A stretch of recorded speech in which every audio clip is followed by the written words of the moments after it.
श्री गुरुस्तुती. अखंडमंडलाकारं व्याप्तं येन चराचरं तत्पदं दर्शितं येन तस्मै श्रीगुरवे नमः.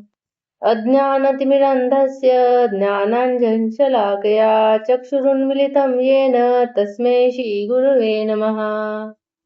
गुरुर्ब्रह्मा गुरुर्विष्णु गुरुर्देवो महेश्वर गुरु साक्षात् परब्रह्म तस्मै श्रीगुरवे नमः. ठावरं जङ्गमं व्याप्तं यत्किञ्चित् सचराचरं तत्पदं दर्शितं येन तस्मै श्रीगुरवे नमः. नित्यानन्दं व्यापि यत्सर्वं त्रैलोक्यं सचराचरं तत्पदं दर्शितं येन तस्मै श्रीगुरवे नमः.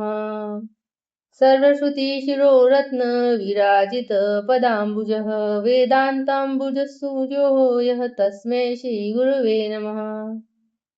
चैतन्य शाश्वतं शान्तं व्योमातीतं निरञ्जनं नादबिन्दुकलातीतं तस्मै श्रीगुरवे नमः.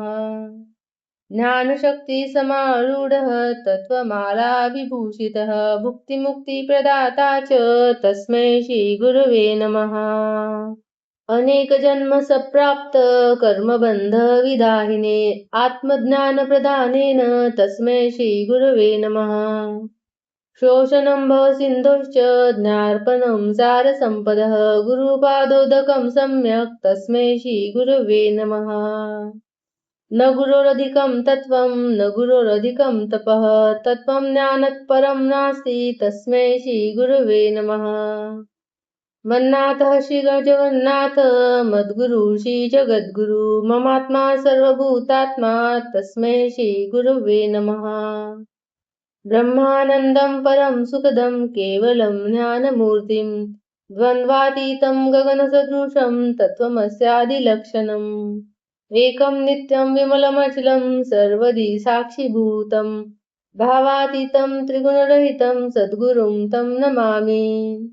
नित्यं शुद्धं निराभासं निराकारं निरञ्जनं नित्यबोधं चिदानन्दं गुरुर्ब्रह्म नमाम्यहम्. ध्यानमूलं गुरुर्मूर्ति पूजामूलं गुरुपदं मन्त्रमूलं गुरुर्वाक्यं मोक्षमूलं गुरुकृपा.